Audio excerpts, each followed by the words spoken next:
जय महाकाल। नमस्कार मित्रों, आप सभी को मेरे YouTube चैनल स्तोत्र मालिका में स्वागत है। मैं आशा करता हूँ आप सभी लोग अच्छे से होंगे और खुश होंगे।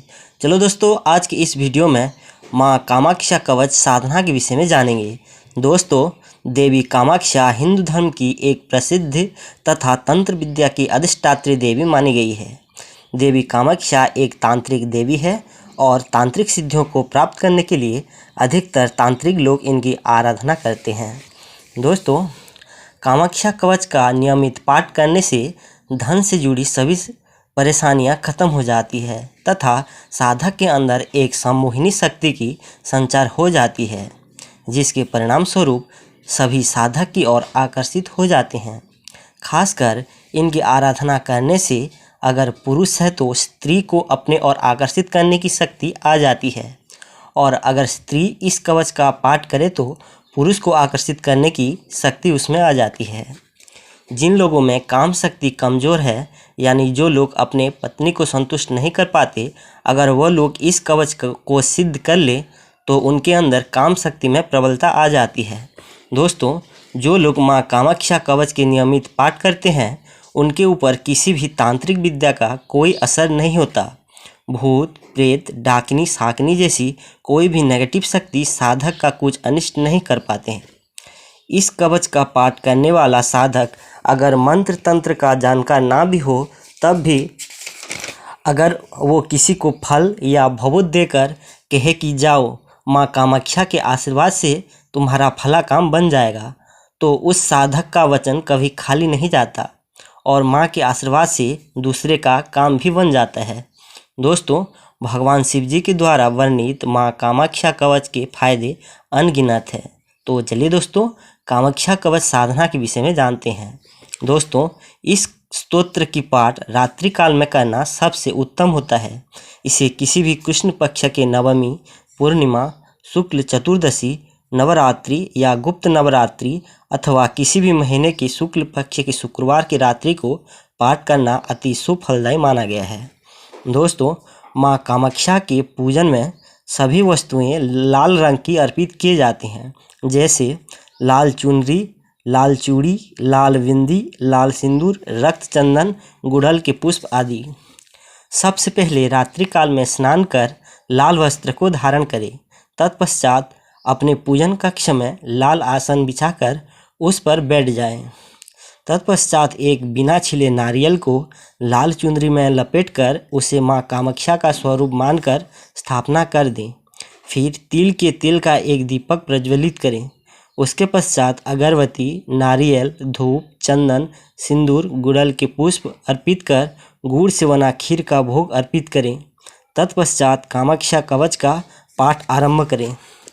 इस कवच को अपने सामर्थ्य के अनुसार 11 बार, 21 बार या 108 बार पाठ करें।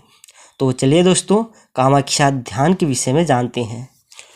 ओम सिंह चर्मो भरासंगा कामाक्षा विपुलोदर वैयाघ्र चर्म वसना तथा शैव हरोदरी परमानंद संभूता सर्वहासा महोत्सवा सुनंदा लोकन प्रीता व्यक्ताष्टदशलोचना चारुमाणिक्य संपूर्णा कुंडलद्वय शोभिता रौद्र घोर तथा रौद्री भृंगाली जुतमालिनी मुकुटाग्रस्त शुभ्रांशु कमल ज्योतिराजिता नानामणि गणकिरणा कंठभूषण धारिणी मृणाल कमलैः स्निग्धा युक्ता द्वादश बाहुभिः अस्थिरलां चित्तैः द्रवैः पद्ममाला धारिणी कृतकां सबदम्भोली सूत्रचंद्रांशु मां तथा षड्भिश्च बहुविधवे दक्षिणै बाहुभिः शृणु कुदंड मुंड खड्वांग मृणाल नलनद्रकं कपालं पुस्तकं घंटां मुंडमाला निवितिनीं तुलाकोटि पराक्रांता पादपद्मतराश्रिताः सिंहसनोर्ध संयुक्ता सवासन कृता सयामणिप्रभा विघ्नकेन शिवेन परमेष्टिनां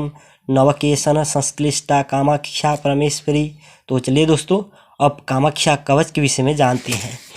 ओम प्राच्यां रक्षतु मैं तारा कामरूपा निवासिनी अग्नेयां षोडशी पातु जाम्यां धूमावती स्वयं नैऋत्यां भैरवी पातु करुणायां भुवनेश्वरी वायव्यां सततं पातु छिन्नमस्ता माहेश्वरी कौमार्ये पातु मैं देवी श्रीविद्या बगलामुखी ऐशान्ये पातु मैं नित्यं महात्रिपुर सुंदरी ऊर्ध्वं रक्षतु मे विद्या मातंगी पीठवासिनी सर्वतः पातु मे नित्यं कामाक्षा कालिका स्वयं ब्रह्मरूपा महाविद्या सर्वविद्यामयी स्वयं शीर्ष रक्षतु मे माँ दुर्गा भालं श्रीभवमोहिनी त्रिपुरा भुजुगे पातु सर्वाणि पातु नासिकां चक्षुषी चंडिका पातु श्रोत्रे नील सरस्वती मुखं सौम्यं मुखी पातु ग्रीवां रक्षतु पार्वती द्विजां रक्षतु मे देवी जिह्वा ललनभीषणा वाग्देवी वदनं पातु वक्षस्थल पातु महेश्वरी बाहु महाभुजं